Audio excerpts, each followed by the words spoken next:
Hello, listeners, and welcome back to the feature-length podcast, a podcast where three friends get together to talk about movies. Sometimes we've all seen them, sometimes we haven't, sometimes we saw them in grade 11 physics. Who's to say?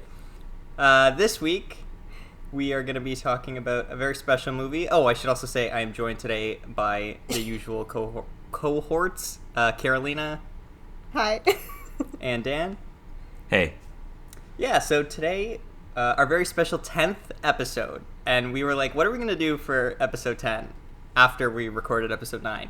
And we spent like a half hour looking through movies that had like 10 in the title and couldn't come up with anything we wanted to talk about.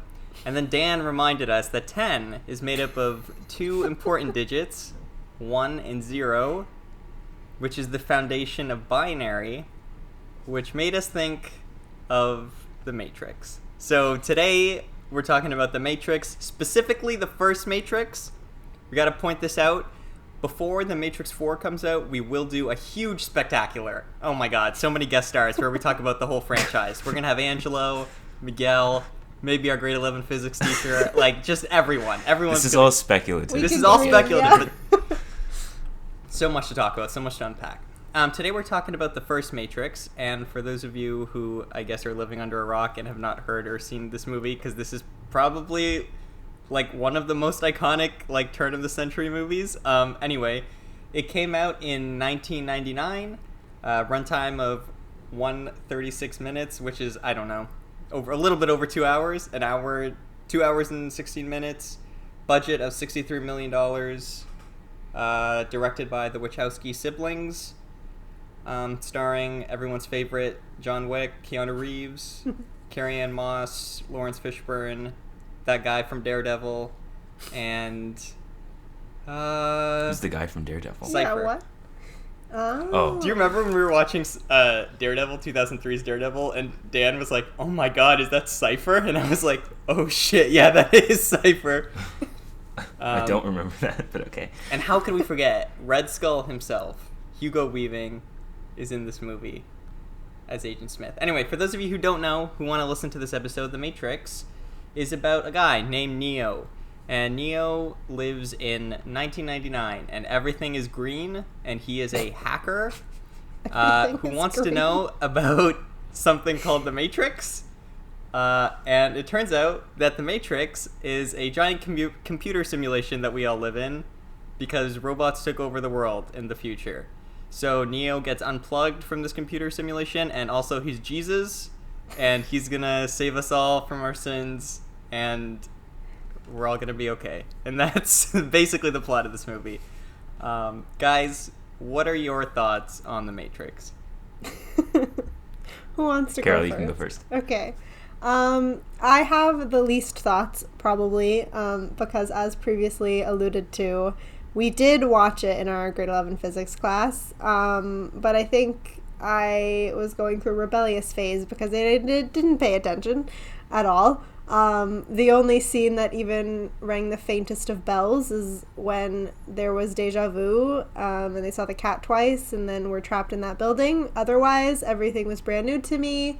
I watched it like just on a weekend, and I saw the runtime and was very afraid because I don't like long movies because I have no attention span.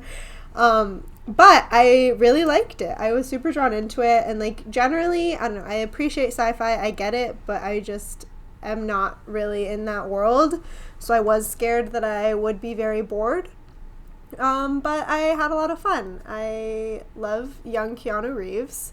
Didn't realize how much I love young Keanu Reeves. Half of my notes are just about how he looks. Sorry to objectify him, but that's all I did in my notes, so they're essentially useless for this podcast. But yeah, I had a great time. It flew by. It led me to a lot of existential thinking and a lot of time spent on Reddit. We'll talk about it later. Kind of broke my brain as I expected it to, but yeah, all good things to say. It was a fun watch, and that's Good. it. Dan? Yeah, so last episode we were talking about how Interstellar was like the grade 12 movie event of our graduating class. Yeah. This movie was basically the grade 11 equivalent. Yeah, it was. Because this movie took over our grade 11 physics class. Like, it was at least half of the semester dedicated to analyzing this movie for no reason. For some reason and for no reason. So, yeah, I've seen this movie a few times now. I own it as well, and I love it. It's probably, if you asked me, well, I mean, if you asked possibly all of us, it's like an instance of like a perfect movie, which we will discuss either in this episode or when we talk about the sequels and how they're unnecessary. But anyway, yeah, I think it's all very well made. Keanu Reeves is perfect for the role of Neo, and everyone is perfect for their role, and I just always have a really good time. It's like a mix of excellent symbolic storytelling and also excellent action, and it's very fun. Yeah. I just want to point out before I get into my takes, we've talked a lot of shit about how we watched this movie in grade 11 physics. And we did, and my god, did we spend a lot of time on this movie. But also, I ended up becoming an engineer, so I don't know if it was worth it or not. Somehow, it ended up working out for me, one way or another. Yeah, so my experience with this movie, this was a classic, like, my cousins on my dad's side would come over with, like, my uncle, and The Matrix would be on TV, and we'd all just watch The Matrix because, I don't know, it's just one of those movies that my dad and his brother loved, and, like, my cousins saw it, and I'd seen it. So I've seen this movie a bunch of times as a kid on TV, usually never in full, just, like, whatever happened to be on until the end. I think the first time I probably watched it in full probably was grade 11, because I've probably seen every aspect of it from TV, but I don't think I ever sat down and watched it until grade 11, and I liked it still. And then we watched it, me, Dan, and Angelo, the ghost himself. We all watched it again, and I appreciated it even more. And then watching it this past weekend, I truly, Dan, also came to the conclusion that this is, I think, a perfect movie. And I just want to be clear when I say a perfect movie, and I want to speak for you guys, but from my perspective anyway, like, it doesn't mean that if you don't like sci-fi or action or body horror, and so you can't get into this movie, that's totally fine. Like, that's not what a perfect movie means. Like, to me, a perfect movie means from start to finish, intrinsically, like, everything works. And not just works, it's not just like the storytelling works and the visuals work and the action works and the acting works. Like, it all works, but then it all, like, feeds into each other, like, synergistically, the way that, like, hypothetically every movie should. But there's always something where you go, oh, this didn't work, or, like, I love this movie, but, like, this scene doesn't work because this actor was miscast, or whatever, the writing was bad here. But that does not happen once in this movie. This movie is from start to finish, like, perfect, and it all builds on each other in such a perfect way. And also, I think watching this back to back with Les Mis really highlighted something that I never, like, I finally understood something about myself, I think.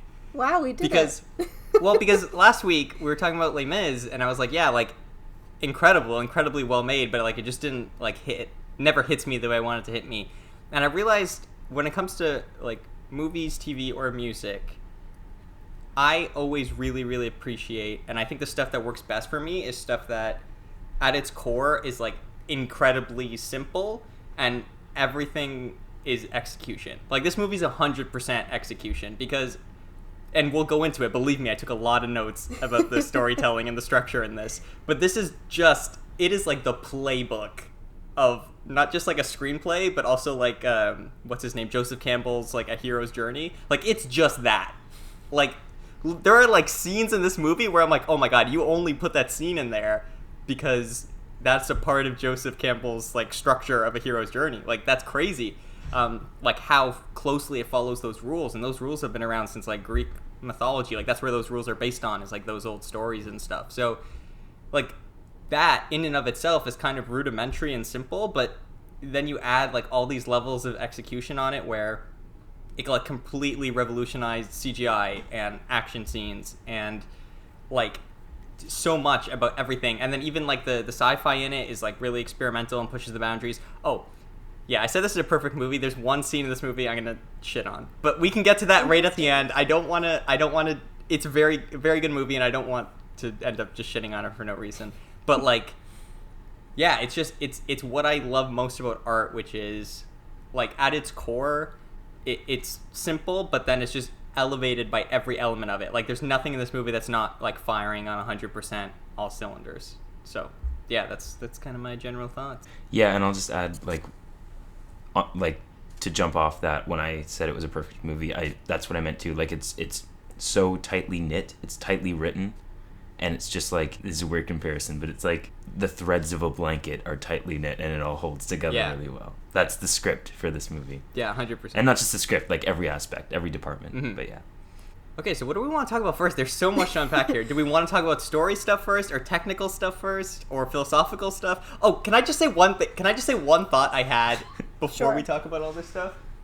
Okay, so this movie is basically like the equivalent, I think, of like what people who really like Joe Rogan's podcast like think they're getting.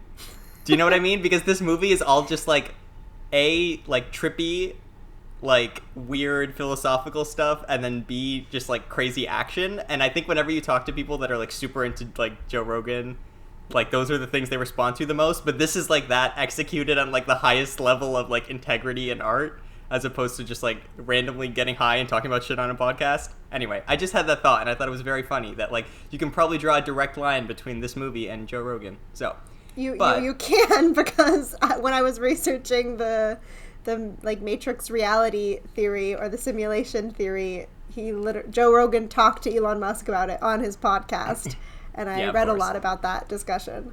But before we talk about, I don't know, whatever you want to talk about, the philosophy, the filming, whatever, I just have some basic questions I need answered, which I probably could have answered with a Google, but I'm going to make you guys do it. Okay.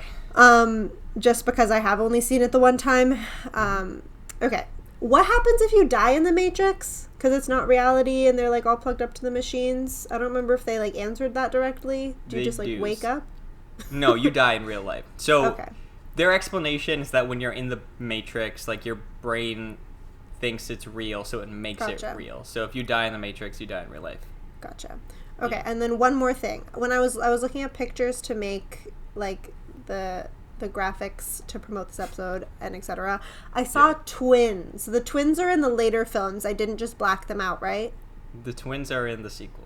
Okay. Yeah. Those are just the basic things I needed to know. Otherwise, I think I'm good to talk about whatever you want to talk about. I also have a quick question. Go for it. That I might as well get off my chest right now. So, my only question about this movie, and there might be an answer for it, is how come you can only enter and exit the Matrix through a phone call? That is I don't know if you guys have thought about that. It's a very good question. I don't think it's ever explicitly explained in the movie. Maybe just a stylistic decision. I think so. You know what I think? I think what it really is so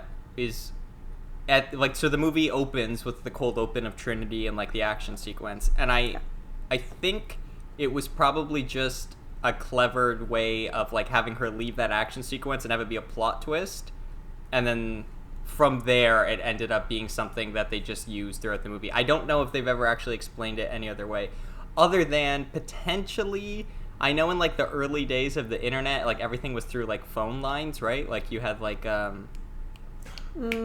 That's right, like dial-up internet. I didn't think about that. Yeah, so it could be a connection to dial-up internet. Yeah. I wonder. That could be a perfectly good explanation. Actually. Yeah, that very well could be. I don't think I've ever heard the answer to that. I mean, it's cool and it works in the movie nonetheless. But yeah, I wonder if it is a reference to dial-up internet. So okay, yeah. That's interesting. That works for me. Yeah, that works. Cool.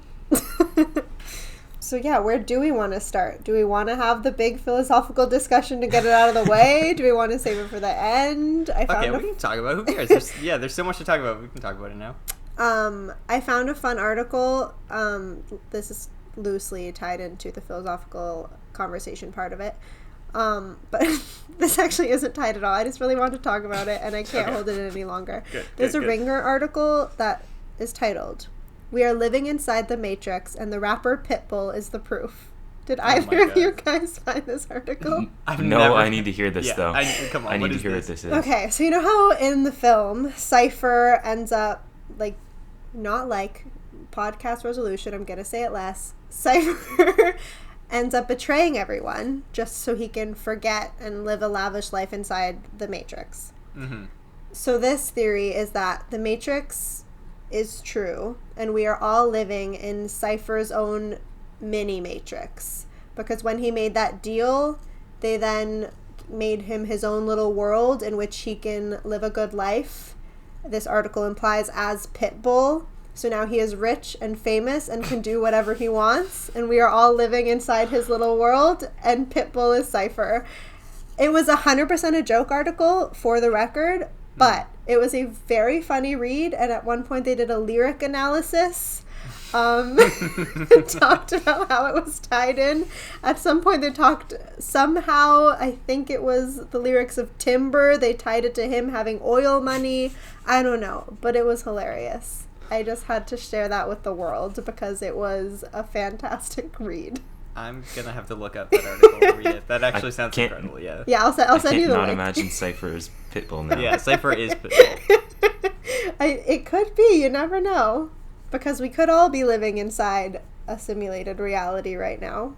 Oh, that's a good way of tying in the discussion, the philosophical. Right. Well, that's what I was going to ask. Is by philosophical discussion, is that what you are referring to? Sure, yeah. Like the whole living in a simulated reality, but then also, I don't know, but I think there's even a lot of, like, the names of things in this movie are, like, references to philosophical stuff. Like, I'm pretty sure that... Oh, for sure, yeah. Like, the Nebuchadnezzar is, like, a reference to something. Like, it's all, like, so freaking referenced and deeply tied. And, like, all the character names. Yeah.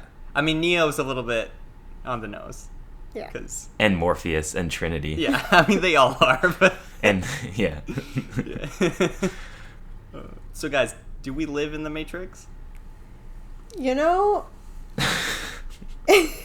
I think it would be nice to believe that we do, simply because then everything would be less stressful. And theoretically, like, the reason people say we might be living in a Matrix is because realistically, if we look at, I mean, in case anyone, like, hasn't looked into it, as I have for the last week now, the reason people say that we could be living in a simulated reality is because we're just looking at how quickly we're progressing with technology, and that eventually we could get to a point where we could make a simulated reality, and then if we believe that that's possible, the likelihood that we already have done that and that we are living in one, I guess, is pretty high. Yeah, so that's the general thought around it. And that checks out technically, because if we do keep improving, like, I assume we could make a reality, and we could have already done that, and we're all fake. But I don't know. I personally don't believe it. I kind of want to, but I don't. Yeah, I also don't know. I also think I just kind of don't care. Like, for me, whenever people talk about, like, these really heady things, it's like, okay, but, like, am I still gonna do what I was gonna do tomorrow? Then whatever. If we're living in a simulated reality, great. There's nothing I can do about it. I'm not Neo. I'm not gonna, like, save us from this simulated reality, so I guess I don't really have skin in the game for me, so.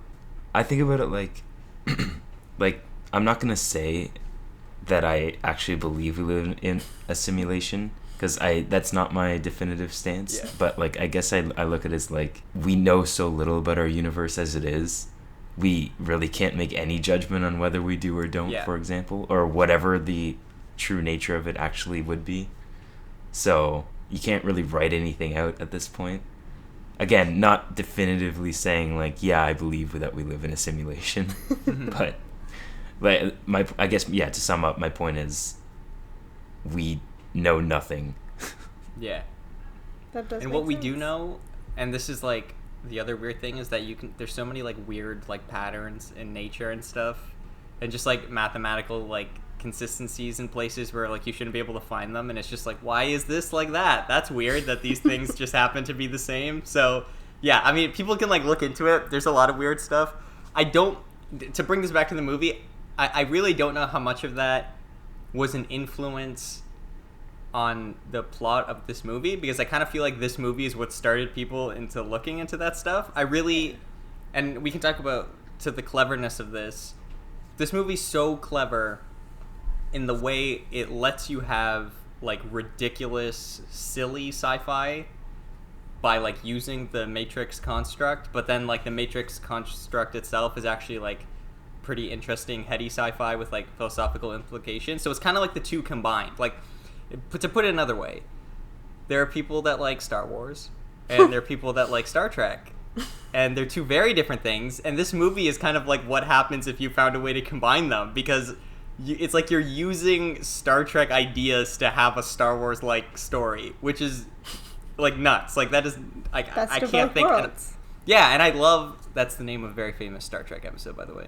But I love science fiction. It's probably my favorite genre, and I can't think of another movie that, prior to this anyway, that had like done something like this insane and like revolutionary and literally changed not just science fiction, but then like movies like forever after this. Like, yeah, this movie was very influential.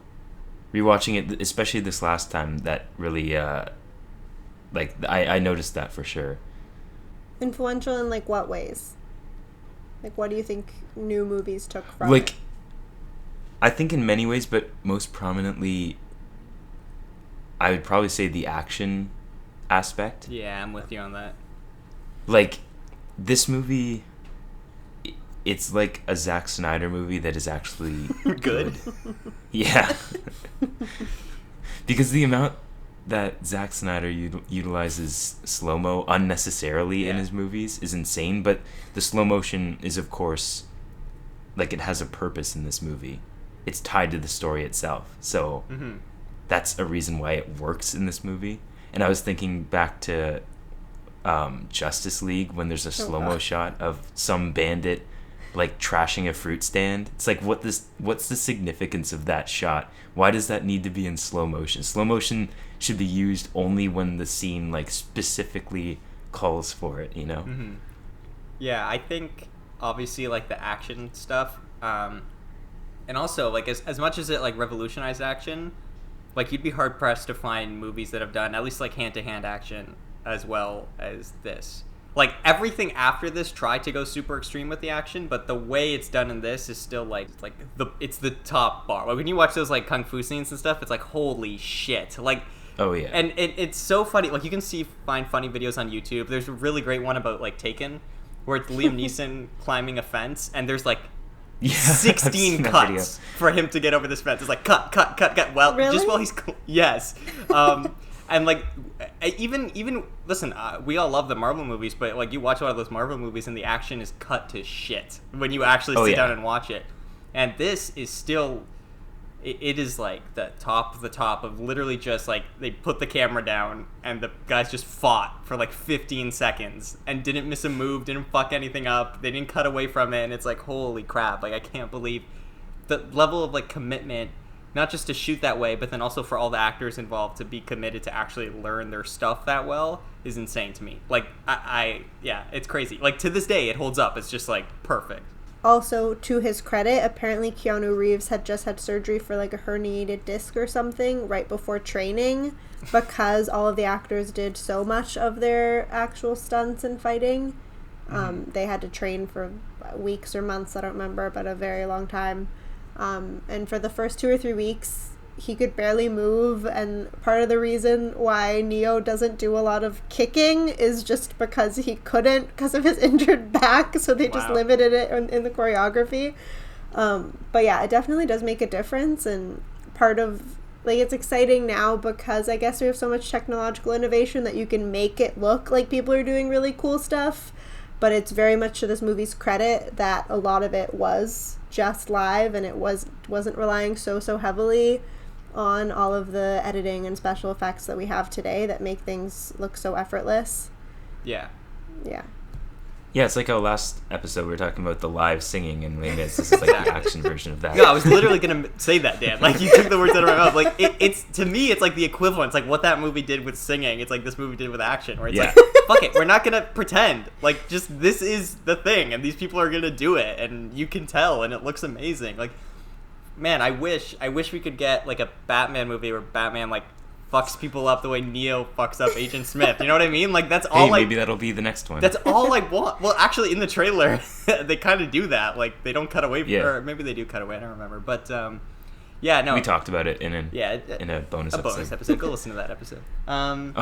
But Marco, before we started recording, you were talking about the John Wick movies because you recently did a viewing of those, and like, how does that? Because it's been a couple years since I've only seen the first two, and it's been even a couple years since I've seen those. Yeah. So, like, with your like fresh take, how would you compare the action in those movies compared to The Matrix? Yeah, because they're both Keanu Reeves driven, and he does love his own stunts in both series. Mm-hmm. So, yeah. Well, first of all, we haven't really talked about the cast yet. We can talk about the cast in a little bit, but I have so much respect for Keanu Reeves because he's not the best actor, but that being said, by all accounts, he is like the greatest human alive. Literally everyone who's ever interacted with him has nothing but positive stories. Random fans, other people, everyone loves him. And then B, I think I said A, so B, he is so dedicated to action and training and does most of his like stunts for everything. Like that. Like, Tom Cruise always gets credits for doing stunts, but Tom Cruise just, like, tries to kill himself. And, like, he just repeatedly does that. It's not really, like, stunts as much as it is, like, extremely irresponsible things that are enjoyable to watch. Don't get me wrong. I love watching them. But Keanu, like... Tom Cruise is, like, the guy that, like, jumps over Niagara Falls in a barrel. Yeah, exactly. But Keanu is just, like, it's dedication to, like, mastering, like, martial arts and shit, which is, like, so different. And I have so much respect for him for it. So, yeah, like you said, I watched all 3 John Wicks, and then watched this right after, which was fun. It was a very good quadruple feature. But I think what's interesting and where it's different and why I still think this holds up, even when you put side by side with John Wick, is that John Wick makes really good use of environment.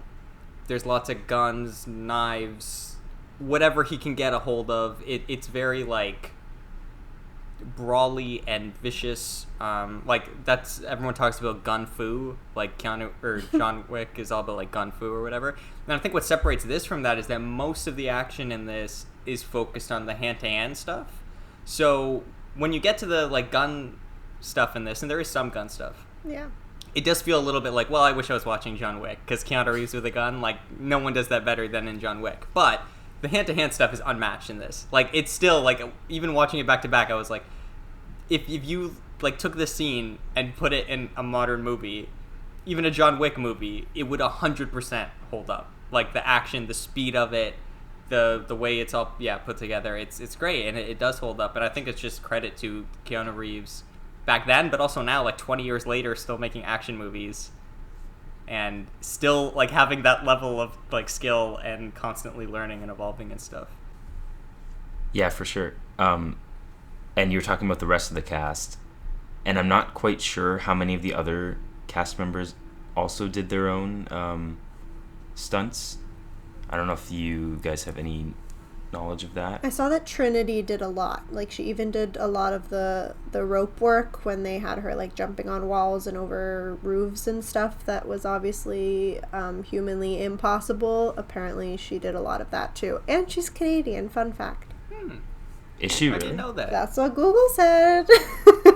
Isn't Keanu Reeves also Canadian, or am I wrong about that? He chooses to live in Canada, or lived. Oh, okay. So he's he lived in Toronto, but I think he was born, like, not even in North America, and then was raised in America, and then moved to Canada, as far as I could tell. Okay. Yeah, because I also thought I knew there was a Canadian tie. Yeah.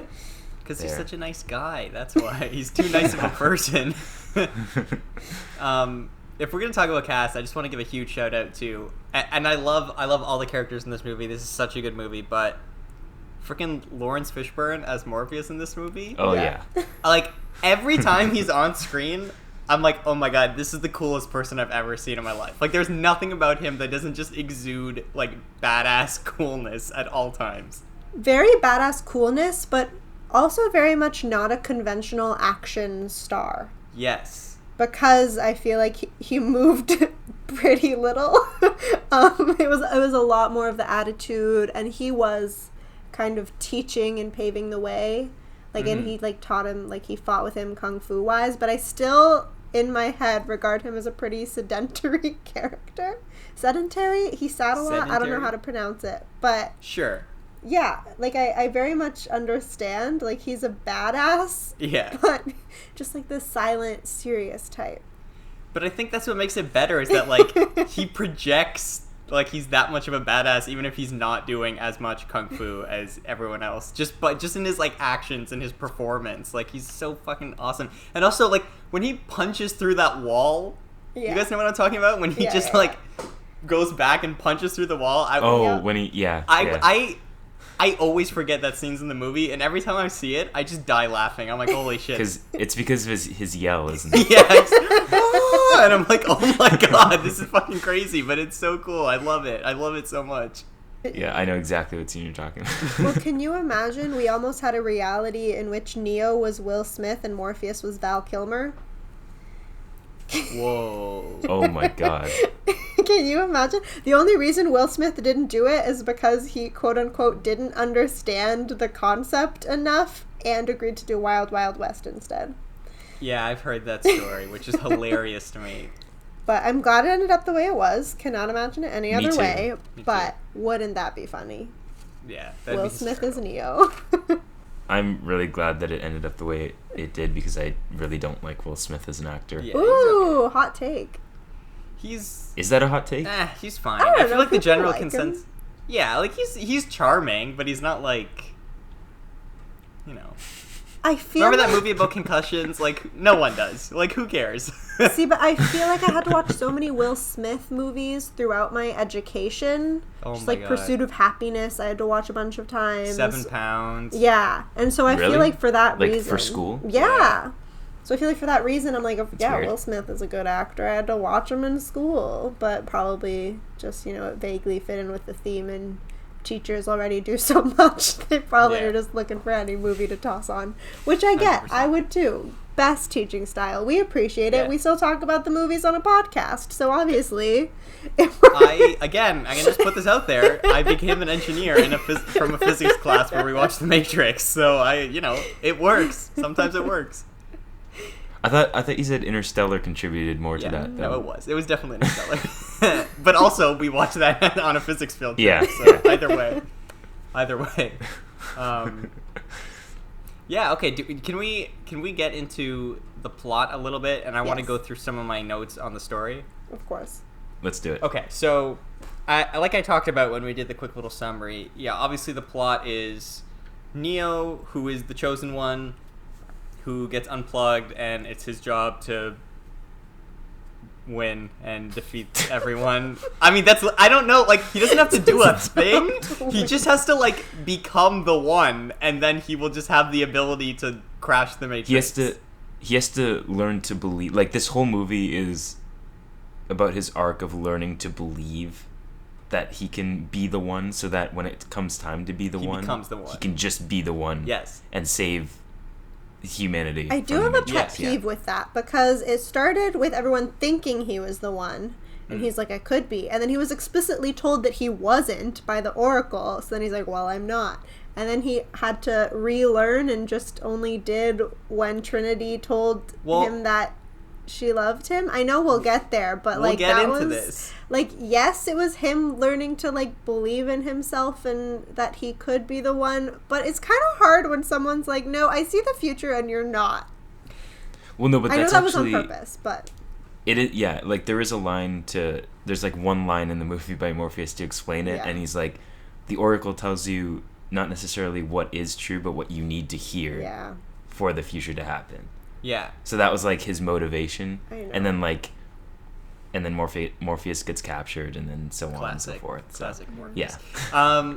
Okay, so let's get into this. So I already alluded to this, but this movie, like, I feel like, if I was going to teach a course on screenwriting, which I shouldn't, because I've never even taken a course on screenwriting, and everything I know is just from anecdotal life and listening to writers.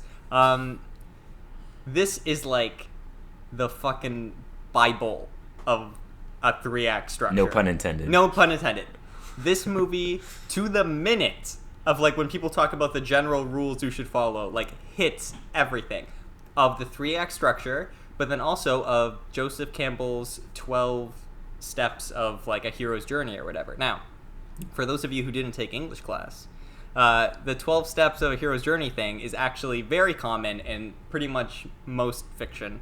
For example, Star Wars Episode 4 is that also. It's just the 12 steps of a hero.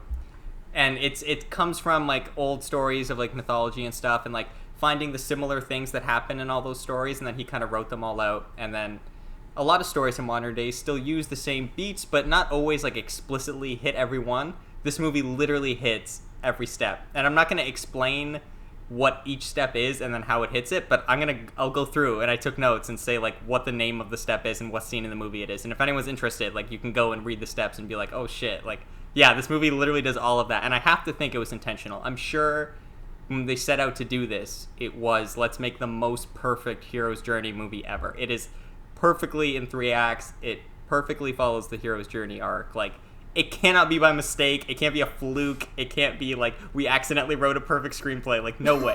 Like, this is so intentionally that. So let's get into it, okay? Can you imagine? They just wrote it. They were like, fuck it. We just need an excuse to have an action movie, and it ends up being a perfect screenplay. Crazy how it lines up with all these 12 principles of whatever. Oh my god. Okay, so let's start with just the 3-act structure. Okay, let's start with that. So the 3-act structure. Even I know that. Yeah. So the first act of a movie is incredibly like regimented. Like most movies have a very similar first act. So between 5 to 7 minutes, you want to state the theme of the movie. Okay? Around the 15-minute mark, you're going to have your, like, I guess you could call it inciting incident. There's going to be like some type of call to action. Then the protagonist is going to reject that, and then around the 30-minute mark, they're finally going to accept it, and we're into the story, and then we get into Act 2. Okay, so here's what happens at those points in this movie, okay? At the 6-minute mark, exactly between 5 and 7 minutes, those guys show up to Neo's house after he's been woken up, by the keyboard. Yeah. And they say, and I quote, "You're my savior, my own personal Jesus Christ." And then someone else says, "Sounds to me like you need to unplug, man." Okay? So at the 6-minute mark, both themes of the movie explicitly stated. You don't even realize it because you don't even know what the movie. That is actually very fun. I'm very glad that you did this. I know your eyes are lighting up and you're having fun doing it. I'm also having fun hearing it. For the record. Like both themes. Like he's the one, and the whole movie is about like needing to. And they're both stated at the 6-minute mark perfectly. Okay, at the 15-minute mark, Neo is on the phone with Morpheus. And Morpheus tells him that he needs to go out the window and get on the scaffold if he wants to escape. And he doesn't. He gets back inside and he gets captured. Okay? Then what happens after he gets captured? He can't go back to his normal life. Very basic screenwriting stuff because the agents capture him and they're watching him and they put a fucking slug in him and whatever. Oh, that was disgusting. At the 30-minute mark, again, to the minute, at the 30-minute mark, Morpheus gives him the red blue pill choice. Except this time, he accepts it, and that's when he gets unplugged, and we begin the story. Like, to the minute, the first act of this movie is 100%, like you should learn this in film school, like, perfect. Of, like, yeah, they hit everything that they're supposed to hit, okay? So, now we move into Act 2. So, generally, in structure, Act 2 is split into 2 halves. So you have the first half where your character is like working towards their goal. At the midpoint of the half, there's usually of the act, there's usually some kind of twist that like intensifies the drama. And then at the end of Act 2, there's like your lowest point, which then leads into Act 3. So in the first half of Act 2, Neo learns about the Matrix and he trains to become the One. At the midpoint of Act 2, Neo is told that he's not the One, that Morpheus or him are going to die, and it's going to be up to Neo. And then Morpheus gets captured. So we have like our switch, our little plot twist, the drama's intensified, and then we end Act 2 with Cypher having betrayed them, Morpheus is captured, almost the whole team is dead. They have to decide if they're going to kill Morpheus or not, right? If they're going to like unplug him from the thing so he doesn't tell any secrets. But instead, Neo looks to the advice that he got from the Oracle and decides that no, he's going to have to go in and save them, which is end of Act 2. It's at our lowest point, but now we're going into Act 3 and we're going towards the resolution. And then Act 3 is pretty standard, you know what I mean? You're going to get into it, your character is going to finally like have their resolution, which he does, he learns he's the one. Perfect 3-act structure. Not a thing missed, right? That's like, amazing. impressive, to the minute. Now, I think also like the fact that it's to the minute says a lot like about the editor as well. yes. Like, that must have been 100%. so difficult Yeah. Yeah. to write. Again, if to that was on act. purpose. Yeah. But if that was a coincidence, what a not. coincidence. Like, Yeah. It's one of those things, though, where it's like, you have to imagine, and going back to what I said earlier, it's like, okay, we're doing this movie with experimental action that was never been seen before, and like weird philosophical ideas, and just weird shit. Just so much weird shit that it's like, we can't fuck around with the structure. Like, we have to hit this structure so perfectly, and it has to be so, like, everyone needs to intrinsically understand the structure of the story. That way, when we throw other shit on top of it, it doesn't get in the way. Because if this was, like, a Quentin Tarantino movie where you were, like, jumping through time and there was, like, 5 different things happening or whatever, you'd be, like, you could never process it. Like, with all the weird action. Or even if it was like a Christopher Nolan. Oh my god, yeah, that would not work. That would not work for this. It wouldn't. Yeah. It needs to be to the minute, like, because the other thing is, and I mean, the reason why, if you like look up act structure, why they even have the like time codes associated with it is just because after so many movies, so many like decades of movies and stuff, it's like this is the way that you're almost trained to expect a movie to go, even if you don't think about it. Like, you might not consciously realize it, but, and you can do this test, and I've started doing this since I've learned this. If you're past the 15-minute mark in the movie and like you don't know what the call to action is, most likely you're gonna be bored. So if you're ever bored in a movie, look at the time code and see if it's past the 15-minute mark and figure out whether or not you've been told what like your protagonist's goal is and what's going on. I think it's fun, but it's a thing that you can just do that's like interesting. Okay, so 3X structure, perfect. Here's where it gets more fucking crazy, is that the 12 steps of the hero's journey, all in this movie. All explicitly in this movie. And like I said, I'm not going to fully explain each one, but I'm just going to go through here, okay? So at the beginning of the movie, Neo is given the choice to get caught by the agents or to escape through the scaffold. He makes the wrong choice. So this is 2 steps in one. This is the call to adventure and the refusal of the call. So in this type of stuff, you're going to be given a choice, and then you're initially going to refuse it. After that comes supernatural aid. That's the next step in the hero's journey. So what happens after Neo rejects the call is that Trinity shows up and pulls the thing out of his belly. Supernatural aid. Okay? The crossing of the first threshold is the next step. That's the red blue pill moment. This is where Neo's going to take his first big jump into the story. The next step after that is called the belly of the whale. This is where you find out like what the challenge is in its detail. This is that whole exposition scene between Neo and Morpheus. By the way, what a perfect scene. Like, they go into the Matrix and they're like all in white and they're just watching the thing on this TV, and it's like 10 minutes of exposition, but it's so interesting the whole fucking time. Like, it's such a magic trick. Like, that should not be interesting. I don't know how it's I think it's interesting because it's him kind of explaining the world to Neo, and it's also explaining the world to us because, yeah, we're going through it kind of following Neo and we are seeing what's going on, but we also needed more of that backstory, so that's probably why we're riveted by it. Also, I'm sure like the acting and performances in the set and stuff have something to do with it because it was so expertly executed. All parts of this film, as we've already discussed in great detail. But yeah, I think also definitely just hearing the explanation. This movie, watching it, I felt almost like I was reading a book. But like back when I read a book as a kid and I actually cared about them. I've kind of lost that now. But I just felt like I kept wanting the pages to turn to find out what was going to happen. Yeah. How are they going to explain this? And that was kind of toward the end to answer some of the loose ends that you didn't have. And that's why I probably felt riveted. That might not be everyone's experience. No, it's 100% engaging. And for all the things you just said, like, and I mean, it's kind of a microcosm of why this movie works in general, is just everything is firing on all cylinders. Like the Yeah. set design, the editing, the acting, everything. Like there's not one thing during those exposition scenes that isn't like at the fucking top of its game. Anyway, so after the belly of the whale, we go into the road of trials. This is where your hero is going to be faced with all their trials. So Neo and Morpheus literally just train, like literal trials. They like fight and train and stuff. What's next? After that is a very interesting step called the meeting with the goddess. So I guess in a lot of mythology, Wow. at this point in the movie, a character would meet with some type of like spiritual whatever, and Neo, after his trials, meets with the Oracle.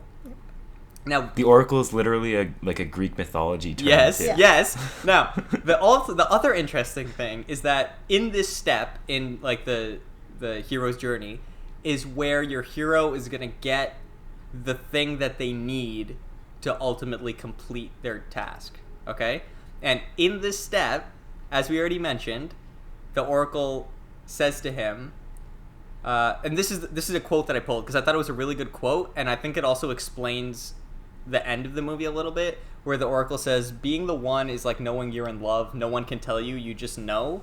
So it's like when she tells him that he's not the one, it's like an intentional, like Dan was saying, like misdirect in a way, because he has to decide whether or not, or like he has to know whether or not he is. So there's that piece of information, but then this is also the scene with the kid, which is another quote that I pulled, because every time he's like, when he's with the kid and the kid is like, the trick is realizing that there is no spoon. And like, that's such a simple line of dialogue, but every time I see it in the movie or hear it, I'm like, holy fuck. Like you could not have explained that better. Like the rules of this world. Like, no, like none of this is real, dude. Like it's all like you can do whatever. Anyway, those are like the two pieces of information that he will end up needing to complete his task, because he has to believe he's the one, and then once he's the one, he's able to do all that crazy shit, because like there's no spoon. Actually, funny enough, in the third act, we literally get a callback where Neo says there is no spoon. Like he whispers it to himself, because like that's the message. Okay, so that's the meeting with the goddess. Okay, then there's a step called woman as the temptress. So this is typically where you'd get like the sirens or something, you know what I mean? Like some type of tempting of the hero to take them off their path. This is the only one that I couldn't really find in this movie.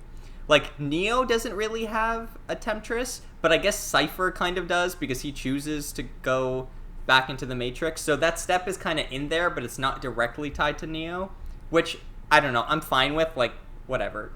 Well, they're all like, Neo does have that. It's just kind of out of order, if I remember correctly, because he does kind of briefly get, well, like Cypher tries to tempt him.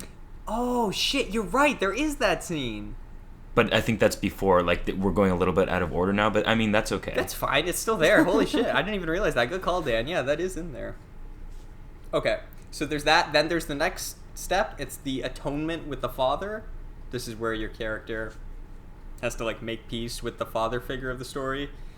This is where he kind of has a reckoning with Morpheus. Like, Morpheus tells him, like, doesn't matter what the Oracle told you, like whatever it is, that's okay. And then Morpheus decides to scream and jump out a wall, and Neo has to like let him do that as much as he wants to go save him.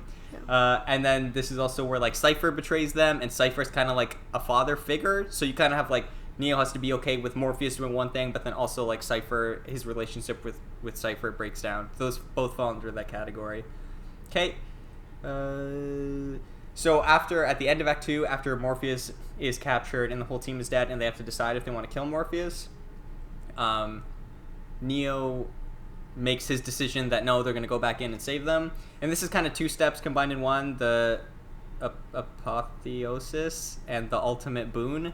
I forget exactly what the details of those steps are. Like, if anyone's interested, you can look them up. But basically, that's like this. Is like he ends up looking to the Oracle's advice and like going back into the Matrix to save him. And then in Act 3, we have the refusal of the return. So this is that scene where... So basically, this is a point where like your hero is given a choice to go back to their old life, but they choose not to. This is where Neo has the option to escape from Agent Smith through the phone, but instead he puts the phone down and fights him. Okay? Then we have the next step, which is the magic flight. this is where your hero has to escape with a newfound belief in themselves. So this is after Neo has beat Agent Smith, like after he's been run over by the train, like he thinks he's beat him, and now he tries to escape and get back. He's like, there's that whole montage of him running through the city or whatever, and he's trying to get to a payphone. Then there is the rescue from without. Now, this is important because it explains away something I've always had a problem with in this movie.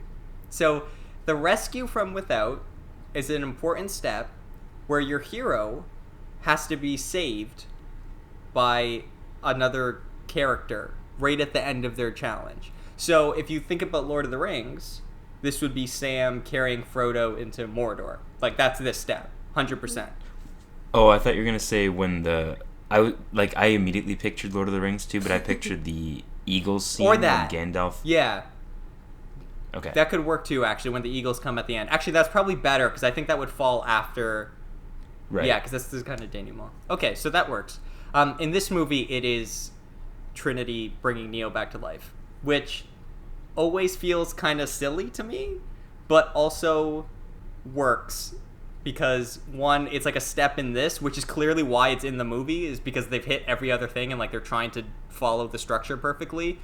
Another reason I really like that scene, and we can actually maybe talk about this, is I like the idea that Trinity's prophecy was that she'd fall in love with the one, and so like he has to be the one because she's in love with him, and also that maybe like him hearing that, and like somehow the connection, but like the Oracle literally talks about how being the one is like being in love, so like that all ties together in a really nice way where it's like, again, like that could have been anything, but it's just a perfectly tied together like symbolic thing that even though it's stupid that like she loves him when he comes back to life, like it works on all those levels of just like, oh, I get it, like it's all tied together. It's like poetry, it rhymes, but not in a stupid way. Like it's all tied together in a way where it's like, I excuse it, fuck it, it's fine. Well, before we go any further, I'm glad we were talking about that specific moment because I did have a note about Go that, for it. But it was kind of the opposite. Okay. So, like, it was my understanding that no one, like, when you're in the Matrix, your body is unconscious in the real world.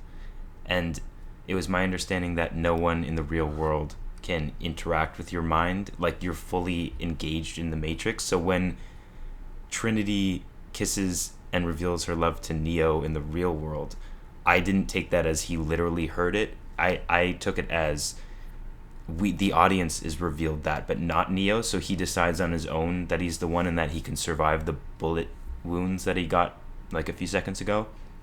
So I guess the way I thought of it kind of goes against that point of the 12 hero points, like wherever we are on the list. It does work better the way you said it, falling into the list, if you want to go by the list, but then also like by the logic of the movie, I feel like it tells the audience that Neo decided himself. So now I'm not really sure how to think about that. This is interesting because before going through and like basically what I did was I went on Wikipedia and I just took the list and like copied it into a text, and anytime I saw a scene that like correlated with it, I wrote it down. I also always took from that what you're saying, Dan, which is her saying that is for the audience. Like, it's for us to go, oh, fuck, he is the one. And then, well, he is simultaneously having, like, his experience of understanding he's the one. Yeah. That was kind of always how I took it. But I also think it's one of those things where maybe that's literally what's happening in the story. But by having that scene between them, like, they're still fulfilling that whole idea of the 12 steps of the journey, even if she's not actually saving him, if it's more like a metaphor or something. You know what I mean? Like, I think it can work on both those two levels. Personally, I like what you said more. I like the idea that it's just an audience reveal that's kind of like serendipitous, that it just is happening when Neo also learns it. Because her actually just saving him, or like him hearing that information and being like, oh, okay, I guess I'm the one, is kind of silly. So yeah, I think I'm going to choose to believe that he saved himself, because as much as I am a hopeless romantic and I love that a kiss can save his life, it does kind of take away from the story. Even if it was so nicely tied in with the Oracle saying the love thing, that connection, beautiful, love that. But yeah, it's a little too cheesy to have him Sure. saved by true love's kiss. But I also think that's like, even going through the list, and if you look like a lot of the stuff that I've called out for this hero's journey stuff is not stuff that literally happens the way it would in like the 12 steps of the journey, but it's like it takes that idea and does it in a way where maybe it works like metaphorically that way, but in the story itself it like functions in a different way. So like, and it just added a whole other layer of respect that I had for this movie, where I was like, yeah, like there's so much stuff in this movie that happens and makes sense in the movie, but then if you want to view it through that like literary lens, it technically also hits those steps. And I think this is a perfect example of that. I don't think in the movie she's literally saving him with a kiss, but like metaphorically that scene being in there like fulfills that step. But what's actually happening in the movie is, yeah, I think what you guys are saying, because what you guys are saying is the theme of the movie, is like he has to realize for himself. So 100%, I agree with you guys on that. Okay, just almost done this list here. So yeah, so she brings him back to life.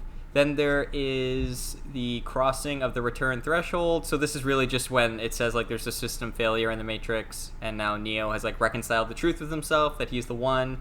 And then he's like a god. He's Jesus. And then we have the last two steps are kind of right at the end combined together, which is the master of the two worlds / the freedom to live. So Neo walks out, can do whatever the fuck he wants, flies into the air, and he is the one and is in control of everything. So yeah. Literally all the steps are in this movie, and it blows my mind, and it makes me so happy. That's very impressive. Yeah. I do have a question, though, about another step. Whatever step it was where Neo refuses, like he hangs up the phone. I just don't remember that in the movie. When was that?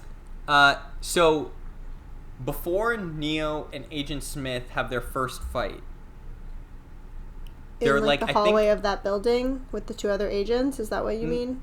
I think they're in a subway. Does the fight start in the subway? They do start a fight in the subway, and then he runs to room 303. Yeah, so Okay. in the subway. I had that reversed in my head. Yeah, that's the thing. So in the subway, yeah. Trinity is like on a payphone and like escapes or something, and Neo's about to use the payphone, and then like Agent Smith shows up, and then he's like, nah, I'm gonna fuck this guy up, and like he doesn't fight him, or he doesn't escape. But well, because he was told he doesn't escape. He was told to always run because no one had ever survived a fight with an agent. Yes, but I don't remember if I just happened to remember that line or they actually like had him say it in his head. No, that's a line. Yeah, no, that is a line, but like when he went to pick up the phone, I don't remember if they like had him recall that memory or my brain re-input that. No, but he explicitly stated because he believed in himself. Yes. And he did. But also there's a shot of the phone with a gunshot through it. Is there really? So I think it's like what we were saying with the Trinity kiss thing, where it's like metaphorically it does fulfill that step, but there's also a literal like reason for him to not pick up the phone. Yeah. So it works on both levels. And I love that stuff. I love when it's like they find a way of doing it in the story, but also they're still like just for people like us, or at the time just for themselves, they were like, nah, we have to like hit all these steps in like a fun, cool way. Yeah, it's like metaphorical insurance. Yeah, it's exactly. like what Mother doesn't do. Exactly. This is the opposite. This movie is the opposite of Mother in every way. Like, yeah. So that was. I just want to say I'm glad we did Mother so early on, because it's a great call. Like for real, it's a great tool to call back to for what not to do. It's a reference point. And this is a good tool of what to do. Yes. Like I said, like we've all said, perfect movie. It's 100%. Do we want to talk about? I know Dan has a lot like notes on like some of the themes and stuff like running through this movie. Before we get into that, do we just want to touch on, since I just kind of went through the plot, any like standout scenes that everyone loves or dialogue moments? I absolutely, the hallway scene is my favorite scene at the end. Yeah, me too. Which is when Neo like fully realizes that he is the one, and it's like that famous scene of him like effortlessly dodging and countering all of Agent Smith's attacks. Where he's like turns aside, he puts one hand behind he literally puts a hand behind his back and just does it all with one hand. He's like so bored. It's great.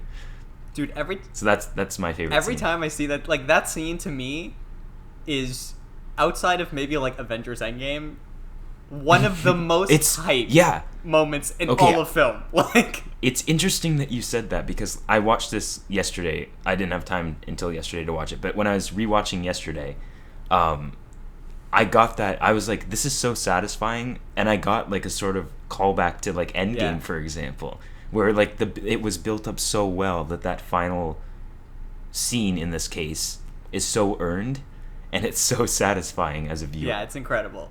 It's just like, and the fucking whole thing, when they shoot the bullets at him and he just stops them and like touches the one and they all fall, and then they go into the fight and just like it's like the Captain America Mjolnir. Oh my god, scene, dude, it's basically. so perfect. Like it's incredible. It's so incredible. I think my favorite scene is when Trinity and Neo go to save Morpheus, and they initially show up like in the building where they're keeping him, I think, and they just like get through the metal detectors, and then they both take on all of these agents, and at one point I think Neo was doing a cartwheel but still shooting his gun. That was so sick. I love that. Just that visual replayed in my head for a while. It was so much fun. And just the absolute badassery, the all black, like leather trench coat outfits. Oh my god. Beautiful. I know. Masterpiece. That scene is great too, because like all of the people in that building that they straight up murder with guns are just like, they're not actual people. They're all like part of the like Matrix code. Yeah, exactly. So it's totally fine. Yeah. That like they literally all die in that scene. Yeah, fuck it. Speaking of the all black outfits, I was watching this most recent rewatch with my dad. He saw me watching and then he stopped to watch because it's the Matrix. And when we got to that scene, he was joking about how, like, in the late 90s, like early 2000s, like after this movie came out, like people just like bought all black, like Armani trench coats, and would just wear them. And he was like, oh my god, just like everywhere you went, everyone was wearing these fucking trench coats. And like glasses. Oh my god, yeah. So it was cool. Dude, and again, like, we're just talking about every aspect of this movie firing on all cylinders. Like, incredible costume design. Like, it's so simple, but it's so badass. And I don't know why it fits with the world, but it just does. And you're like, holy shit, yeah, I love this. Perfect. Yeah, the world reminded me a lot of Blade Runner, but I think it's kind of unfair that Blade Runner gets all the credit. I mean, it did come first, but like this movie is way more influential in the like cyberpunk-esque world building, I think, and it deserves more credit. Like, because I feel like Blade Runner overshadows that a bit. I feel like it's because, and we'll talk about Blade Runner one day because I love it. Dan loves the first one anyway, so yeah, we'll talk about it. But I think it's because Blade Runner is so like specifically stylistic, if that makes sense. Like there's not a ton of like action or anything else going on, so when people talk about that movie, it's always like, oh yeah, like the style of it. Whereas I think with the Matrix, because it's so well rounded, you don't even like I can't even think of like aspects of this movie on their own, because it just is all one thing, like, to me, which is just like a perfect movie. Or if people are going to talk about aspects of it, they always default to the action. But you're totally right that like so much stylistically of this movie is designed to be that way, and it's also incredible. Yeah, I guess you're right. Like, this cyberpunk, well, it's not even a dystopian future technically. It is, but like I'm talking within the Matrix. Yeah.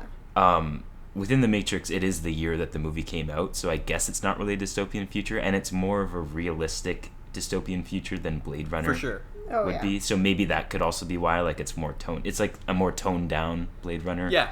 Cyberpunk world. Yeah, I'd agree with that. I think all those factors contribute to it. Okay, I'm just gonna read through. I'm almost done. I'm gonna read through just a few like moments I've called out or moments of dialogue that I really liked. My favorite scene is also just the hallway fight, because it is like we said, it's the end game moment. It's so hype. I love it. It just makes me happy every time. Every time I watch it, I just get happy. Okay, so let me just go through some of these last notes and fun things. Okay, so here's a little quote that I love. It's during the exposition scene when they first go to the White Room and Morpheus says, "Welcome to the desert of the real." I don't know what that means, but I fucking every time he says it, I'm like, Oh my god, what an amazing line of dialogue.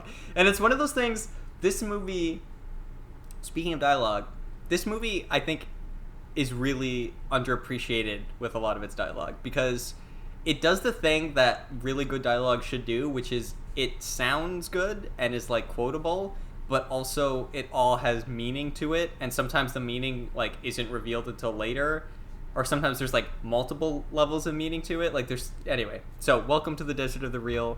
Great scene. Love that. I love the idea when they can just, like, download programs into people. Yeah. And I like when they put Kung Fu into Neo, and he says, "Whoa, I know Kung Fu," which is, like, a funny line. Famous line. But the line that follows it is such a get hype line, where Morpheus just says, "Show me," and then they go fight, and it's like, oh shit, like, this is so cool. I love the Morpheus fighting Neo scene. Incredible.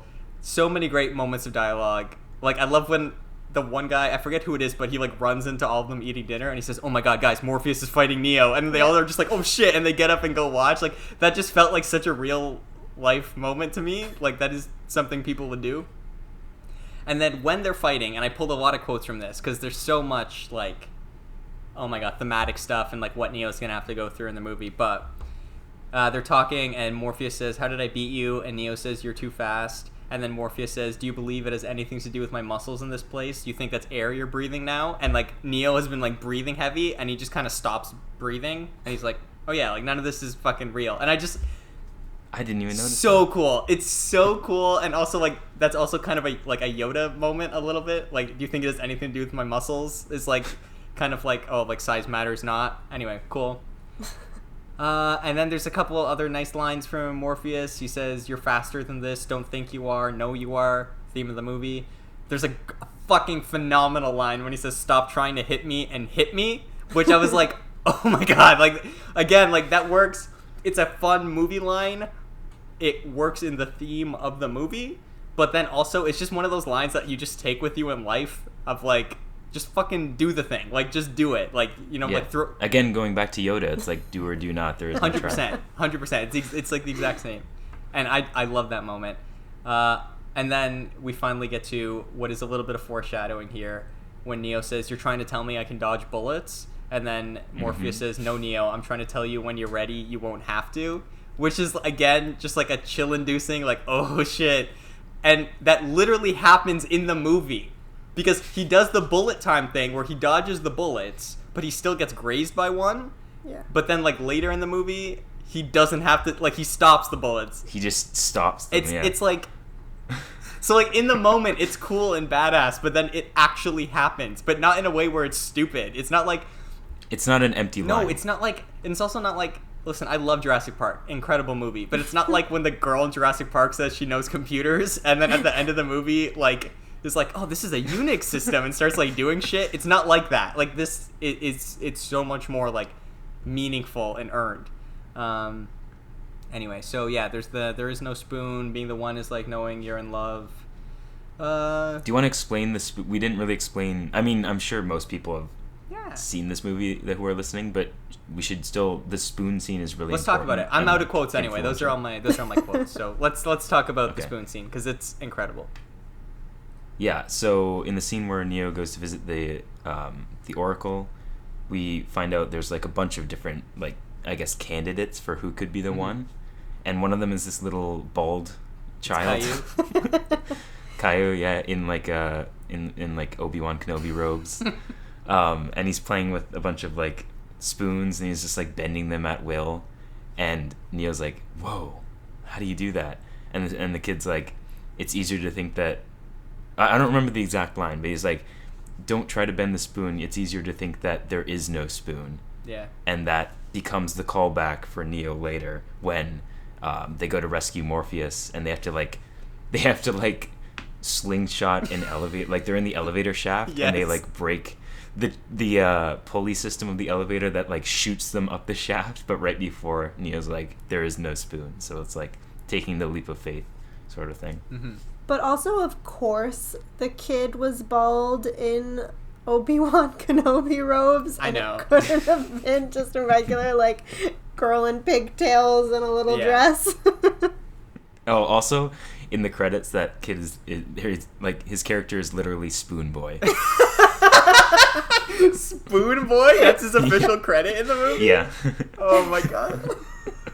I didn't take a note of that, but I'm glad I remembered to bring that up. That's maybe my favorite thing in this whole movie is that I his would kill credit for is that credit. Because like all of the character names in this movie are so like poetic or symbolic or something, and then there's that where it's just like Spoon Boy. Yeah, Boy. speaking of the names, like I understand Neo, Let's whatever. talk about the names. But at the very beginning, when he gets woken up by his computer, and then those people are at his door, and he's selling them whatever. One of the people is named Du Jour. Why? Oh yeah. What does du jour mean again? Like of the day. I remember we talked about this in our physics, like when we were answering the questions for this. Oh, we Really? should also point out, we didn't just watch this movie in physics. We Yeah. were given like questions like Yeah. to answer about meaning And of I stuff. still so. don't remember any of it. I don't remember though. The day. There is a reason for that, but But yeah, I wrote don't that in all remember exactly caps what because I was like, it was before we were introduced to everyone else, and I knew that everyone kind of had these cryptic, weird names. I was just like, who is Du Jour? Why is that someone's name? Is it because... you know what it could be? Yeah, go for it, Dan. I was just gonna say because that character, so like Neo gets a message from Morpheus to follow the White Rabbit, Yeah. and that character is the person with the tattoo of the White Rabbit. Yeah. So maybe her name of the day is like now is the time, don't hesitate, follow the White Rabbit. Yeah, like today's the day. I don't know. I'm kind of grasping at straws. No, that's kind of what I was thinking of too. Like, yeah, like today's the day, like you gotta do this now type thing. So, Yeah, maybe. but I don't know. that was a fun name. And I don't know, the other ones, like Tank and Yeah, well, I mean stuff, Tank, 'cause he's everyone Shout out to named- Tank's a tank. That's why his name's Tank. Mouse is Mouse. He's kind of weaselly. Mouse is kind of a creep, honestly. Mouse is a creep. Like this time watching it, I was like, "Oh shit, wait, Mouse is a creep." Like what? Why have I never like really Was that paid the attention? one who designed the girl in the red dress? Yeah. Yeah. He was just sometimes sitting looking at pictures of her. Yeah, Yeah. he gave off some weird vibes. Definitely. APOC and Switch are kind of like they're just kind of non-characters, so I feel like they were just kind of given cool names, and that's fine. Yeah. But can we talk about Cypher, because I don't quite understand. There's a reason for sure why he's named Cypher, but I'm not really sure why. What isn't a cipher usually a puzzle you need to solve or something along those lines? It is. It's like an encryption or something. Yeah. Which I guess fits with the theme of the movie, but I'm not really sure how it fits with Him. per se. I mean, I guess it could be because he's like the toughest to crack about convincing that the Matrix isn't like, you shouldn't settle for the Matrix, That's interesting. which is what he does. That's really the only thing I have though. And then Morpheus, doesn't that mean like dream or something? I thought Morpheus was like the god of Oh, is it a name of a god? something. I don't I'm remember. Googling it. Okay, Google it. He's the god cool. of dreams. Okay, we were both right, Dan. He's a god and Okay. he's the god of dreams. That makes perfect sense He's because associated like the with Matrix sleep is a and dream. dreams. Yeah, that makes perfect sense Yeah. because he's Yeah, Neo's okay. guidance. Yeah. Trinity is Trinity, obviously, because Jesus. So Yeah. she's the And then Holy Neo Trinity. is one rearranged, is an anagram for one, and also like new. Yeah. Yeah. He's the new hope. A new hope, like Star Wars again. So many Star Wars connections. He's the new hope. What? Okay, so what's the Nebuchadnezzar? That's a reference to something. Yeah, I've heard that before. How do you but guys I'm not sure. remember that name? The second it comes out How of can one you of your forget that? mouths, How can you forget that? it's so gone. iconic. It's so like, iconic. for some reason, Marco, you know how you could never fully remember Les Mis? Yeah, That that's word is never going to stay in my head. You say it, gone Yeah, in a that's the- snap. You guys have to say it forever. I will smile and nod every time you do, but It's I'm the, never going to remember it. It's the Schindler's List of words. I'm looking up what this word means. Yeah. Nebuchadnezzar? Is that So right? it's actually spelled Nebuchadnezzar. And it's like, It's worse for me. oh, it was a king of Babylon. So I'm not really sure what the connection is there. Well, wasn't Babylon the story where like people were given? It's where like languages came from. I believe the original like. Oh no, wait, that's the Tower of Babel. Never mind. Tower of Babel. Tower I mean, of that Babel. could be I'm correct. related though, because Babylon, the root word is Babel. Yeah, I don't remember if that takes place in Babylon or not. Well, that one we don't know, I guess. Oh, okay. Nebuchadnezzar is identified in the Bible as the king responsible for destroying Solomon's temple and initiating the Babylonian captivity. So, like, captivity of human beings in the real world as Gotcha. batteries, maybe? Yeah. Okay. Didn't you say I don't know. initiated a battle? Technically, they are battling the computers that have now taken over the world. Also, can we talk about that? I knew, because I didn't pay attention to physics class, I knew the Matrix was a simulated reality, but I didn't know the actual backstory they gave it, and the pods and how they create humans just to use the energy that Yeah, they produce. so we can that talk was about this disgusting. because this for me is the only bad element in the movie, and I overlook it because I don't care. But for a movie that takes so much like painstaking pride in the consistencies in the screenplay and the level of science fiction, the idea that somehow it would be efficient to use humans for energy, but then also run a gigantic computer system that would have to keep them in a simulated reality, and how you would not just break even on the energy it would take to do that, but have a surplus of power just from the energy from humans is fucking ridiculous. Like, that is maybe some of the craziest, like, most unrealistic science, just plain false. You would never be able to do that. Yeah, it's like implying that you can charge your phone by, like, holding it. Like, with your body power. Or even just, like, okay, so, like, let's say there was a way. Let's say these pods were able to, like, somehow take your body, like, heat energy and, like, turn it into, like, usable, like, electric energy. Like, let's say Maybe you could... everything else is solar paneled, Marco. But the sky is burned. There's no sun. That's why they're keeping them. So that's the thing that doesn't make sense to me. Is like, so it's just human. So you're saying the like little bit, the maybe hypothetically little bit of like electricity you could get from humans. Like the amount of electricity you could get from a lemon. Yeah, is probably more. like a potato clock. Like this is just a society of like it's just potato clocks running everything, but somehow they're machines and able to function. Like, I get it. I understand why it's in the movie because it needs to be in order for the Matrix to be in the movie. Yeah. I just wish there was another reason they were enslaving us. But I get it because it's like, okay, well, if machines really took over, why would they bother to make a reality for us? You know what I mean? Like, they would just kill us. So it's like, okay, well, they have to make a reality for us because they need us for some reason. Well, what would they need us for if we're in a reality? I don't know, energy? Okay, but it's like, I just wish they figured that out a little bit better because it doesn't really make sense, but... Yeah, whatever. It doesn't really make sense, but it works because it's not about what's happening in the real world. Yes. It's about stopping what's happening in the real... It's the principle of Precisely, it, you know? exactly. All that really matters to us in this story and, like, to Neo's journey is that he was living in a fake reality and now he's not. And he needs to come to terms with that and, like, know it. Exactly. So...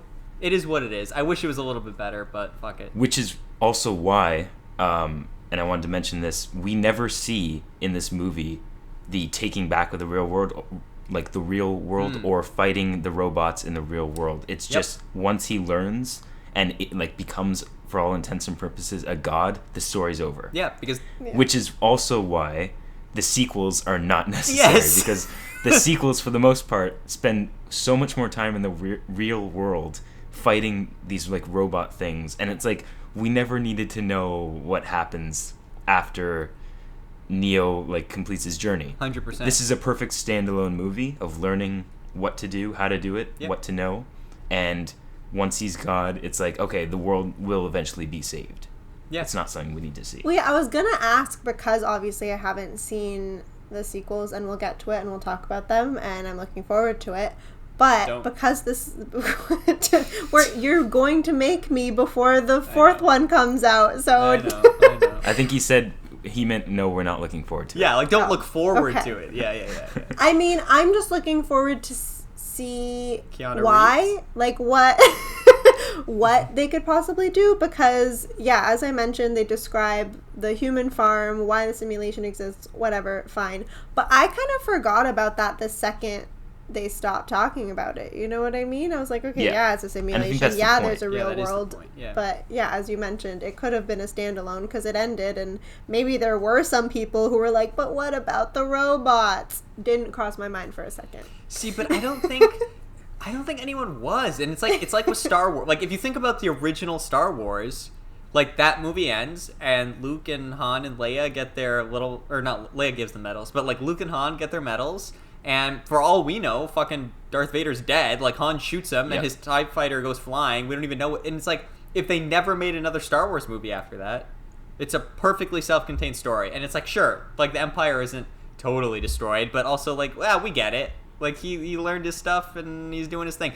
And I think like this movie is even more egregious for it because, yeah, like clearly the outside world stuff is just like a means to an end, and the end is the whole idea of like what is your reality and like belief and all these other themes.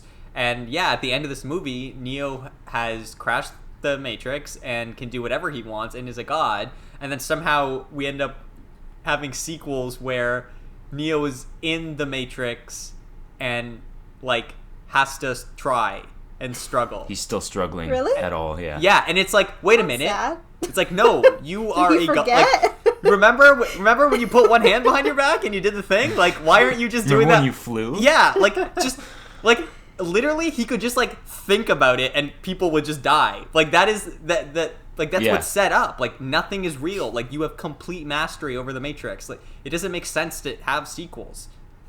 Like it's just kind of silly, and it, you know, I try not to think about them because this is such a perfect self-contained movie.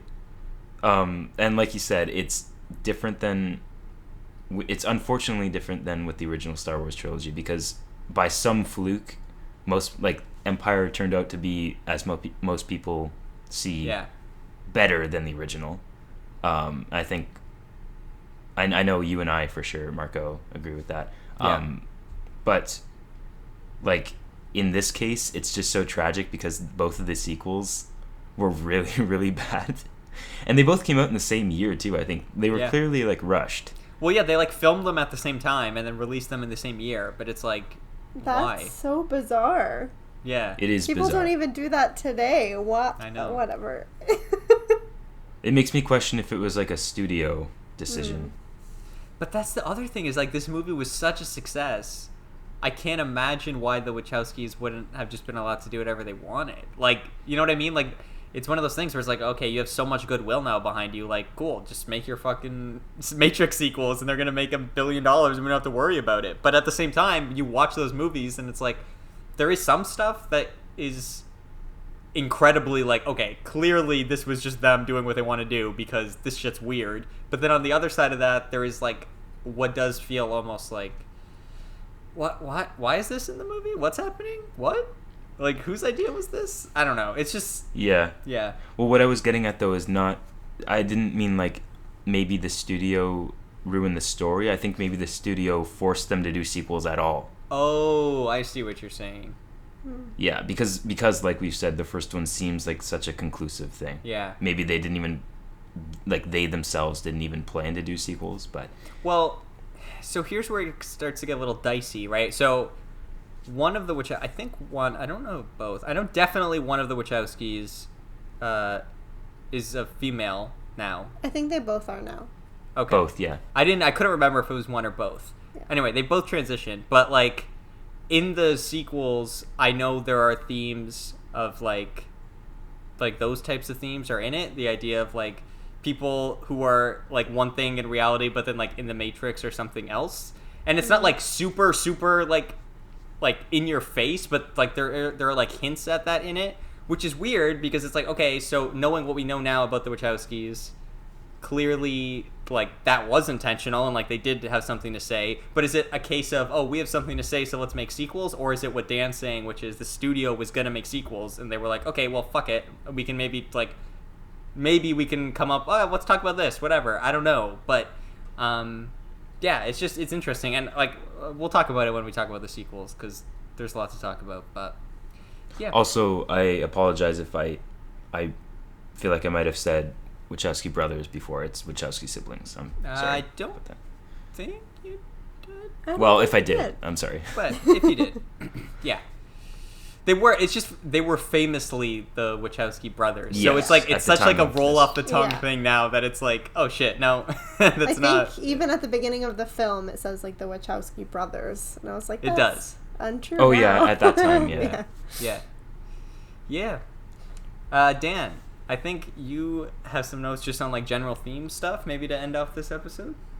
Yeah, they are very general. Go for it. But I do have a few notes. But before that, I also just want to give a quick little mention to something I never noticed before, which was the fight scene in the subway between Neo and Agent Smith. Mm-hmm. There's a little newspaper, like they have their little duel scene. Yeah. You know? Mm-hmm. And they're like literally about to draw guns, and there's a little newspaper that flies by, and it's like a tumbleweed. Oh, I From a never Western. noticed that. I thought that was really cute. That's awesome. 1999 Western. Yeah. Yeah, cyberpunk Western. Yeah, so I mean, basically, a lot of these notes are just sort of general theming, but like, I have stuff like Morpheus's glasses always show choices. Yeah. And that's a pretty obvious one, but I love that still. Like, there's the famous red pill, blue pill scene, and it's like literally one of his lenses has the red pill and one of them has the blue pill. And then in another scene, I think it's the scene where Neo is tempted by the woman in the red dress, and then it turns out that she's an Agent Smith. And after Morpheus freezes the world, in his glasses you can see Neo, like in one lens there's Neo with the gun to his head, and then in the other lens it's Neo without the gun to his head. So that's awesome. Like, I don't know if that was added in post-production, but if it wasn't, I have to give props to the cinematography because like positioning of the camera is so perfect. It might have actually been, I don't think it was added in post-production, because in another, like in the next shot, it's similar, except it's the one lens with Neo and the gun, and in the other lens it's not Neo, it's just the gun without Neo, which still says the same thing but implies the camera was slightly positioned differently. Like, Right. if it was added in post, those two shots would have been the same, you know? I gotcha. So yeah, that was a nice little touch. I also have like the first time Neo exits the Matrix. Well, first of all, the first time he exits the Matrix, he's literally born, Yep. like out of a pod. Like Yep. that is his birth, Yep. because that's the first time he's ever existed as a real human It being. sure And looks it's like I- a birth slimy. too. Oh yeah, it's gross. It's very gross. It's pretty gross. He's Yeah. totally naked And and he's slimy. like slimy. Yeah. So slimy. And that was also Yeah.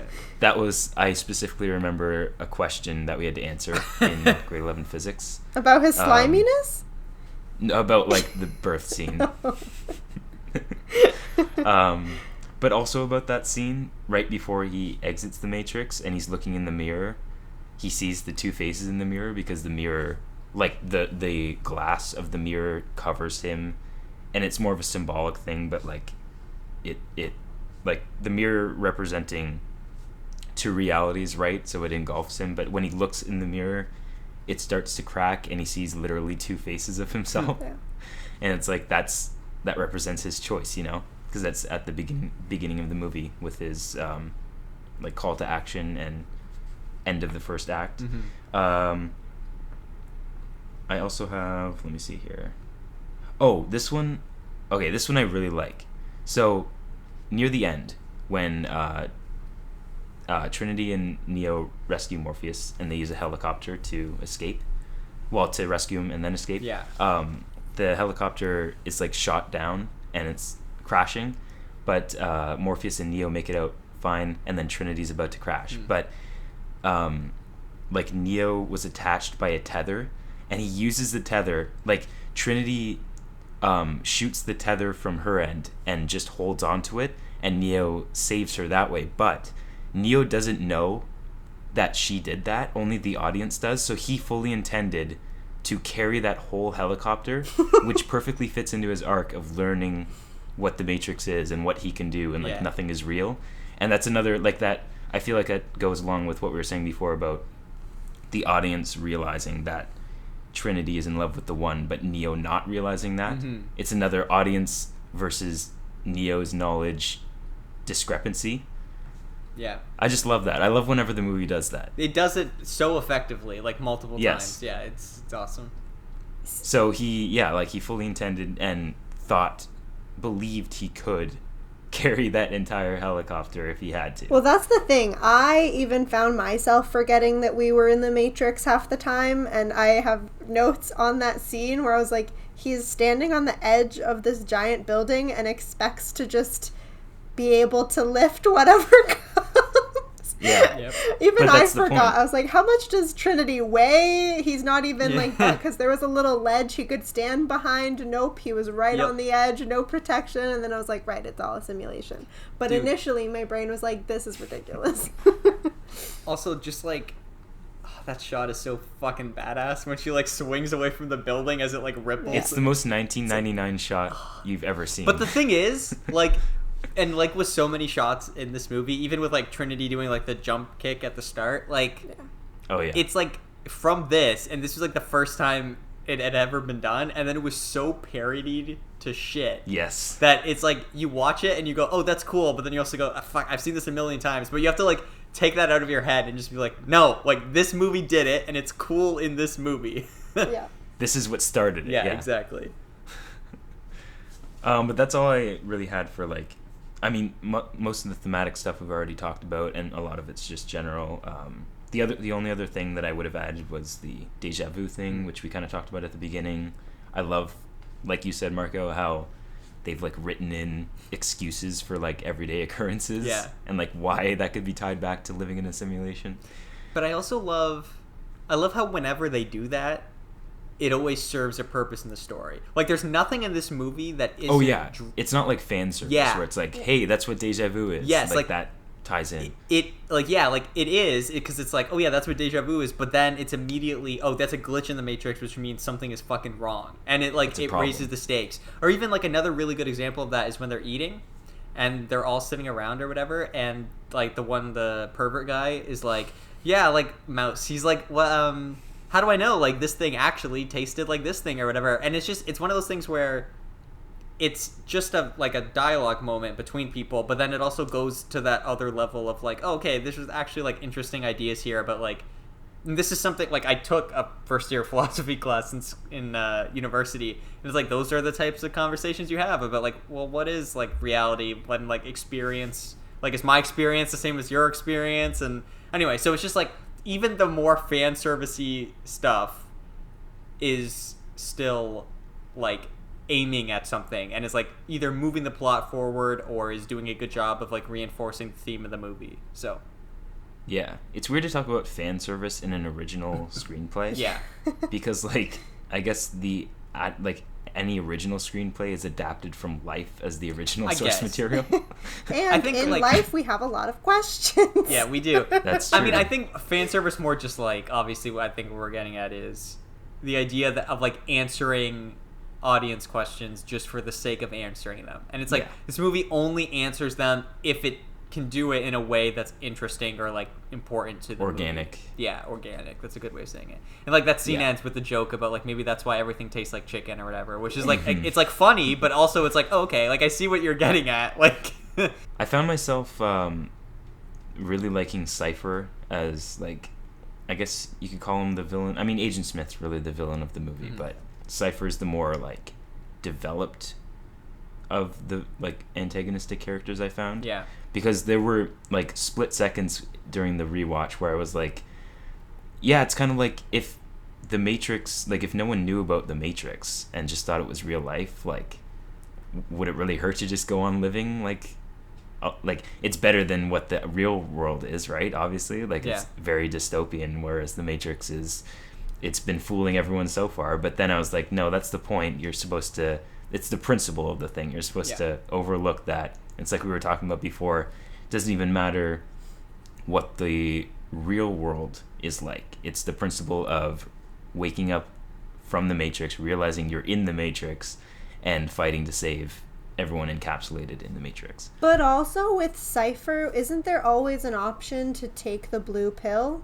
I thought when Morpheus gave Neo the choice, he told him he couldn't. I thought he said, like, if you take this, there's no going back. I'm pretty sure. Gotcha. Okay, well, Yeah, sorry. Then he has to. He has to do it the evil also, way. He's got to do the evil way. I mean, now he gets to be Well- Pitbull, so. The thought I had, though, and this is never confirmed in the movie, this is just sort of like a headcanon thing, is that the blue pill didn't actually do anything. Like, maybe Morpheus just had so much faith in...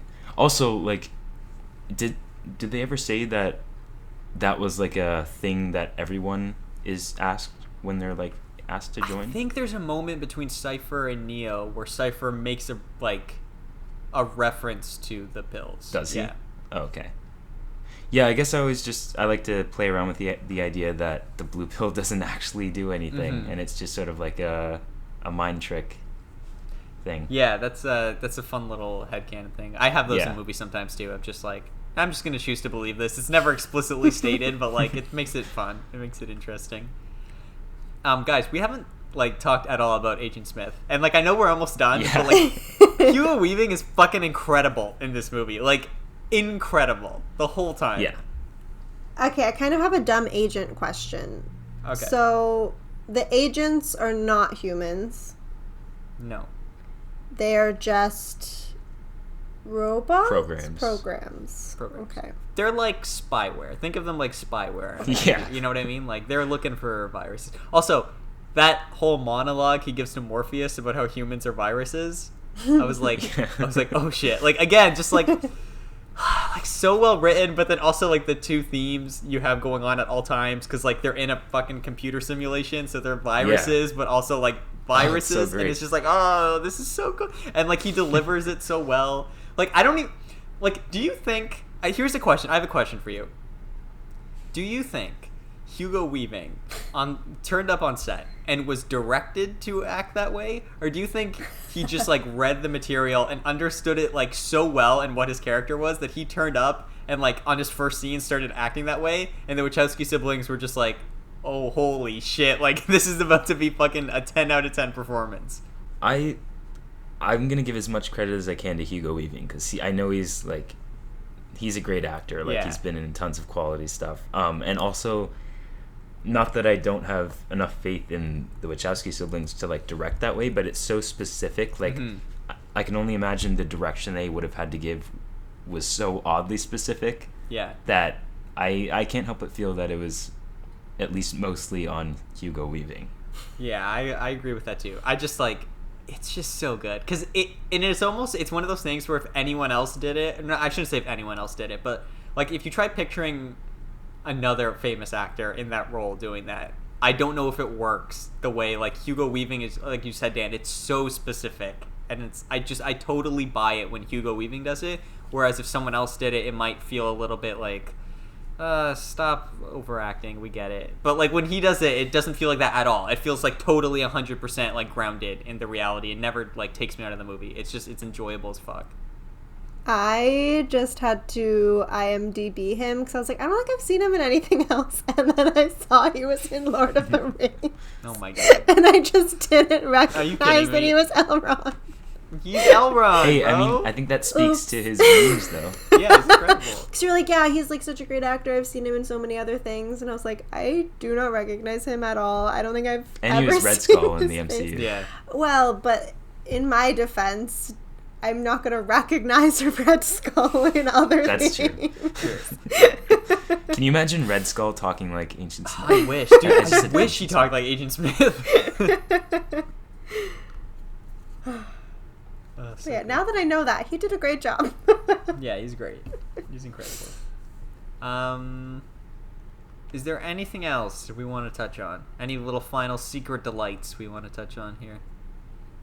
I've had the entire time we've been talking in the back of my mind, I've been thinking about how similar this film and this concept is to Inception. Because at the very beginning when Dan was like, why is it always phone booths that get them in and out? My mind was like, maybe it's Inception-esque where they need like the sound to get them out of a dream layer or whatever. Yeah. Of course, that's like consciousness versus this is actual like computer programming and very different things. But ever since then, I've been thinking about Inception throughout this whole thing, and even the action scenes in Inception are so drawn out, and the conversations that are brought up in both cases because of the simulated reality and the dreams within dreams. But yeah, I'm starting to think it's kind of a, not rip-off, but heavily inspired by The Matrix, you know what I mean? Well, I think Nolan does this a lot, where he'll, like, have, like, he definitely has, like, movies that he loves that he, like, uses as reference. Like, I think this is clearly his take, or sorry, like, Inception is clearly his take on The Matrix, and I think, like, Interstellar is clearly his take on 2001: A Space Odyssey. Like, you know what I mean? Like, I think he just gets these, like, reference movies in his heads, and he's like, I'm gonna do my version of this, but I'm gonna make it even, like, crazier. And sometimes it works. Yeah. A lot of the time it works. So, yeah. He does make good films. It's like how we were talking about, like, Christopher Nolan directing The Matrix would not have worked because, I mean, I think, sorry, I think we can all agree that The Matrix is much more influential than Inception. Yeah. Inception was a huge movie when it came out, but still overall, The Matrix is, like, of the two, it's like the go-to 100%. of this sort of type. Of course. So Inception, as a result, is a little more, a little bit more convoluted. It's definitely less straightforward. Like, I found it harder to understand on my first watch than The Matrix. 100%. And I think that just is a testament to what would have happened if Christopher Nolan, or even, like you said, Quentin Tarantino, who has his own very stylistic vision, helmed this movie. Yeah. I want to give a shout out to how many different genres this movie does and does well at the same time. Because, like, it's science fiction, like, first and foremost, which it does. It is the best action, like, to this day, some of the best action, like, with the exception of maybe, like, I don't know, John Wick's, Mad Max Fury Road, like, it still, like, holds up. But then there's also, like, body horror stuff in this, like, especially at the beginning, like, with the slug, and then there's, like, the birthing I hate that And scene. they like, shut his mouth. Yeah, dude, like, there's, like, body horror shit. I was like, what the fuck? Like, it's like, so many things melded together. And I don't know if I've seen, like, because, okay, so you can find, like, science fiction mixed with body horror all the time. You can find science fiction mixed with action all the time. But then, like, to have all three of those come together, but then to also have it be, like, a story with, like, as much emotional weight and, like, intelligence as it is, it's just mind-boggling to me how this, like, singular thing exists. I don't know how this movie exists. I don't know how this movie, like, not just... I don't know how they had the idea. Like, I can understand them having the idea for it and taking the Joseph Campbell hero's journey and writing a perfect screenplay. Like, okay, I understand that. I don't understand how they got more departments involved and, like, the costume designers and the cinematographer and the editor, the music, and the score. Like, how did everything all simultaneously, like, fully have the exact same vision for it to be able to come out this perfect? I don't know. It's the quintessential, like, unified vision of a movie that, like, every movie strives to have. I can't think of another movie that's this, like, unified in everything. Like, I genuinely can't off the top of my head. And I think it was the perfect episode for our 10th official episode. I think so too. Even like, without considering the 1-0 binary gimmick. Yeah.